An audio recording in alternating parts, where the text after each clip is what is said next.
নতুন করে নতুন উদ্যমে শক্তি সঞ্চয় করে রাজনীতির মাঠে নামতে চায় বিএনপি। এজন্য একের পর এক নতুন কমিটি ঘোষণা করছে দীর্ঘদিন ক্ষমতার বাইরে থাকা দলটি। ঢাকা সহ 4 মহানগর বিএনপির কমিটি হওয়ায় এখন আলোচনা চলছে যুব দলের কমিটি নিয়ে। কারা নতুন নেতৃত্বে আসছেন তা নিয়ে চলছে বিশ্লেষণ।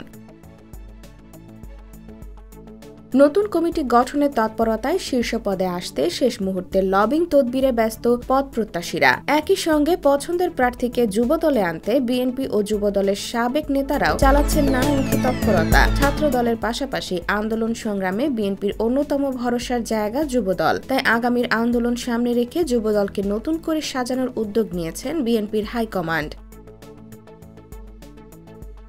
জানা গেছে যুব দলের নতুন কমিটিতে 5-6 নেতার নাম সবচেয়ে বেশি আলোচিত হচ্ছে। তারা হচ্ছেন আব্দুল মোনায়েম মুন্না, নুরুল ইসলাম নয়ন, মামুন হাসান, আকরামুল হাসান ও ফজলুর রহমান খোকন। তাদের মধ্য থেকেই নতুন সভাপতি ও সাধারণ সম্পাদক হওয়ার সম্ভাবনা বেশি।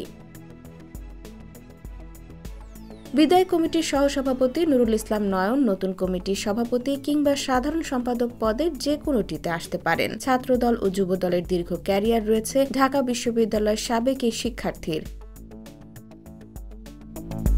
এছাড়া ছাত্রদলের সাবেক সাধারণ সম্পাদক আকরামুল হাসানের যুব দলের নতুন কমিটিতে সাধারণ সম্পাদক হওয়ার সম্ভাবনা রয়েছে। ঢাকা বিশ্ববিদ্যালয়ের সাবেক এই শিক্ষার্থীকে সাংগঠনিক বলে অনেকে মনে করেন। সরকার বিরোধী বিগত আন্দোলনে রাজপথে সক্রিয় ছিলেন তিনি, খেটেছেন জেলও। নতুন কমিটিতে ছাত্র দলের সাবেক সভাপতি ফজলুর রহমান খোকনের নামও জোরে সোরে আলোচনায় রয়েছেন। IBTV USA, new York.